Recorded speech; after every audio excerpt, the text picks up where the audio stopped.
ನಮಸ್ಕಾರ ನೋಡ್ರಿ. ನಾವು ಬೇಳೆ ಸಾಂಬಾರು ಮಾಡೋದು ಹೇಗಂತ ನಿಮ್ಗೆ ಹೇಳ್ಕೊಡ್ತೀನಿ ರೀ. ಈಗ ನಮ್ಮ ಕಡೆ ತೊಗರಿ ಬೇಳೆ ಅಂತ ಸಿಗ್ತಾವ್ರಿ. ತೊಗರಿ ಬೇಳೆ ಒಂದು ಬಟಲ್ ರೀ, ಮೆಣಸಿನ್ಕಾಯಿ ಹುಳಿ ಬೇರೆ ರೀ, ಕೆಂಪು ಖಾರ ರೀ, ಆಮೇಲೆ ಮೆಂತ್ಯ ರೀ, ಆಮೇಲೆ ಜೀರಿಗೆ, ಆಮೇಲೆ ಸಾಸಿವೆ, ರುಚಿಗೆ ತಕ್ಕಷ್ಟು ಉಪ್ಪು ಹಾಕ್ಬೇಕು ರೀ. ಆಮೇಲೆ ಇದು ಮನೆಯಲ್ಲೇ ನಾವು ಮಾಡ್ಕೊಂಡಿದ್ದೀವಿ ರೀ, ಮಸಾಲ ಖಾರ ಅಂತ, ಇದು ಖಾರ ರೀ. ಆಮೇಲೆ ಟೊಮಾಟೊ, ಆಮೇಲೆ ಒಂದು ಸಣ್ಣದಾಗಿ ಈರುಳ್ಳಿ. ಇಷ್ಟು ಐಟಮ್ ನಮಗೆ ಸಾಂಬಾರು ಮಾಡ್ಲಿಕ್ಕೆ ಬೇಕ್ರಿ. ಮುಂದೆ ನಾವು ಕುಕ್ಕರ್ ಹಚ್ಚಿ ಬೇಳೆ ಇಡೋಣ್ರಿ. ಈಗ ಸ್ಟವ್ ಆನ್ ಮಾಡಮ್ರಿ. ಇದ್ರ ಮೇಲೆ ಕುಕ್ಕರ್ ಇಡೋಣ್ರಿ. ಇದಕ್ಕೆ ಒಂದು ಬಟ್ಲು ನೀರು ಹಾಕ್ಕೊಳ್ಳೋಣ ರೀ. ಇನ್ನೊಂದು ಅರ್ಧ ಬಟ್ಲು ಹಾಕ್ಕೊಳ್ಳೋಣ ರೀ.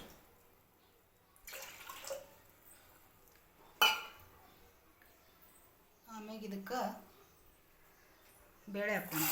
ಇನ್ನೊಂದು ಬಟ್ಲು ಬೇಳೆ ಹಾಕ್ಕೊಳ್ಳೋಣ ರೀ.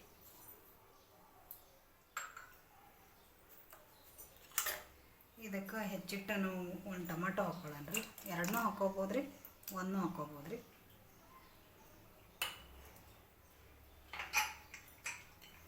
ಆಮೇಲೆ ಇದಕ್ಕೆ ಕುಕ್ಕರನ್ನು ಮುಚ್ಚಿ ಕುದಲಿಕ್ಕೆ ಬಿಡೋಣ್ರಿ. ಇದೊಂದು 3 ವಿಜಲ್ ಆಗೋ ತನಕ ಬಿಡೋಣ್ರಿ.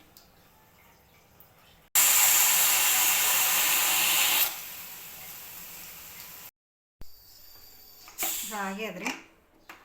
ಇದು ಮುಚ್ಚಳ ತೆಗೆದು ನೋಡೋಣ್ರಿ. ಚೆನ್ನಾಗಿ ನುಣ್ಣಗೆ ಕುದ್ದಿದೆ ರೀ ಇದು. ಇದಕ್ಕೆ ನಾವು ಈಗ ಇವೆಲ್ಲ ಪದಾರ್ಥಗಳನ್ನು ಹಾಕೊಂಡ್ರಿ.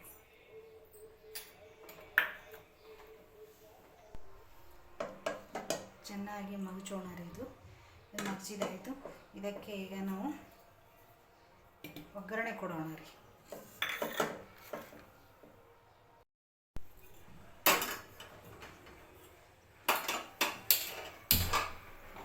ಬೌಲಿಟ್ಟು ಸ್ವಲ್ಪ ಗರಂ ಇದು. ಇದಕ್ಕೆ ನಾವು ಒಂದು 2 ಚಮಚ ಎಣ್ಣೆ ಹಾಕ್ಬೇಕ್ರಿ. 3 ಚಮಚ ಹಾಕೊಳ್ಳೋಣ.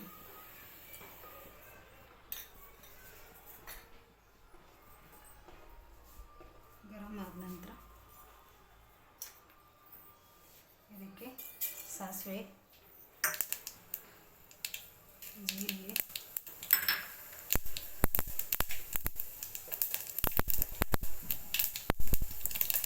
ಆಮೇಲೆ ಮೆಂತ್ಯ,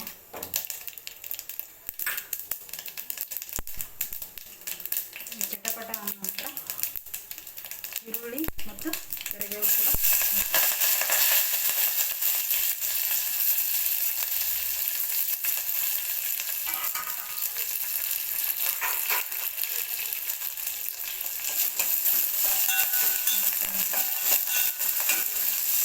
ಚಮಚದಿಂದ ಕೈ ಆಡಿಸ್ತಾ ಇರಬೇಕು.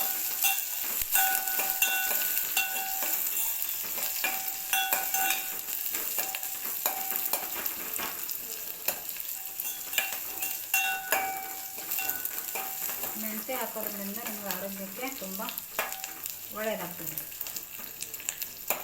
ಮೆಂತ್ಯ ಶರೀರಕ್ಕೆ ಒಳ್ಳೆಯದ್ರಿ ಇದು. ನಂತರ ಸ್ವಲ್ಪ ಬಿಡಬೇಕು. ಹೀಗೆ ಕೊತ್ತಂಬರಿ ಕಾಯಿ ಹಾಕ್ತಾ ಇರಬೇಕು. ಸ್ವಲ್ಪ ಕೆಂಪಾದ ನಂತರ ಸ್ವಲ್ಪ ಕೆಂಪಾದ ನಂತರ ಅದನ್ನು ಏನು ಮಗಚಿದ ಬೇಳೆಯನ್ನು ಹಾಕಬೇಕು.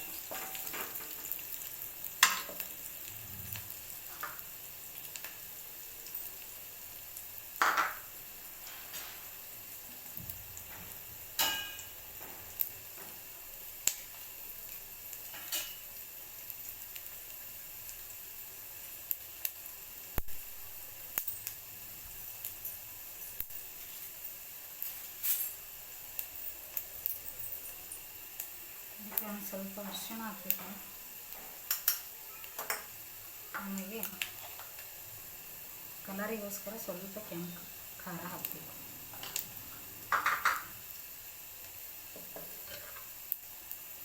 ಇದಕ್ಕೆ ಚೆನ್ನಾಗಿ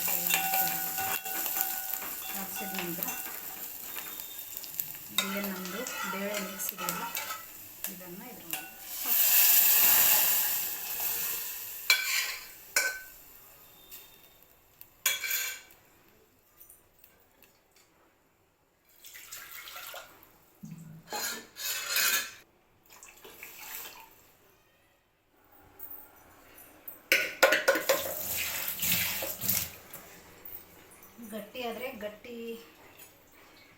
ಇಟ್ಕೊಳ್ಳಿ. ಇಲ್ಲ ನಮಗೆ ತಿಳಿ ಬೇಕು ಸಾರು ಅಂದರೆ ಇನ್ನೊಂದು ಸ್ವಲ್ಪ ನೀರನ್ನು ಹಾಕಬೇಕು.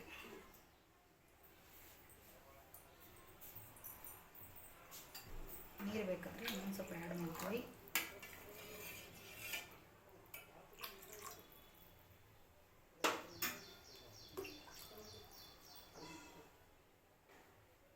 ಮುಂಚಿನ ಹುಳಿಯನ್ನು ಹಾಕಬೇಕು.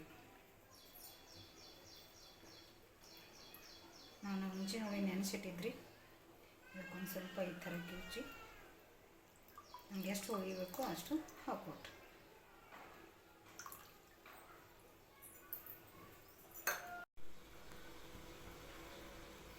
ಕುದ್ಲಿಗತ್ತಾದ ನೋಡ್ರಿ ನಮ್ಮ ಸಾಂಬಾರ, ಉತ್ತರ ಕರ್ನಾಟಕದ ಸಾಂಬಾರ. ಒಮ್ಮೆ ಮಾಡಿ ರುಚಿ ಅದ ಇಲ್ಲ ಅಂತ ಹೇಳಿಬಿಡ್ರಿ.